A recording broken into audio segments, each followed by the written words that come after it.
Girondins de Bordeaux en deuxième division. Ah là, c'est moins C'est pas rigolo, là, non, mais c'est la rigolo. réalité. Malheureusement, c'est la réalité, ouais. C'est la réalité. Qu'est-ce que vous en pensez? Vous avez été champion de France avec les Girondins de Bordeaux. C'est pour ça que je vous en parle. Vous avez mis ce club très haut, comme certains de vos prédécesseurs, comme Zidane, parler. Giresse. C'est difficile d'en parler parce qu'il faudrait un peu de temps. Il faudrait expliquer certaines choses. Là où je trouve indécent, c'est que il y a des gens qui peuvent arriver à la tête d'un club et qui peuvent vous faire du mal et faire en sorte qu'un club qui a 100 et quelques années, même plus de 100 ans, 110 ans, ben en 18 mois, il vous balaye tout, quoi.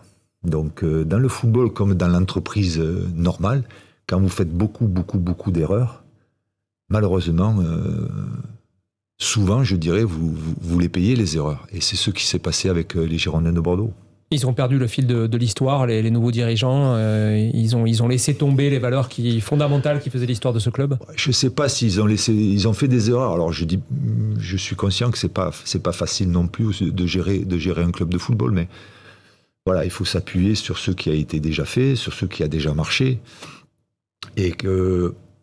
mais c'est pas propre qu'à Bordeaux, hein. On est en train de voir le football d'un autre œil, avec beaucoup de business autour, et qu'il y a des dirigeants qui s'imaginent de venir dans un club de football pour faire de l'argent.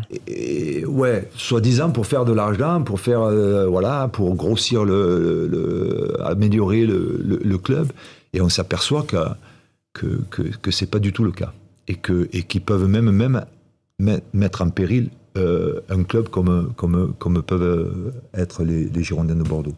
Je trouve ça dommage. Je trouve même dommage que ces gens-là soient autorisés à devenir patrons de club.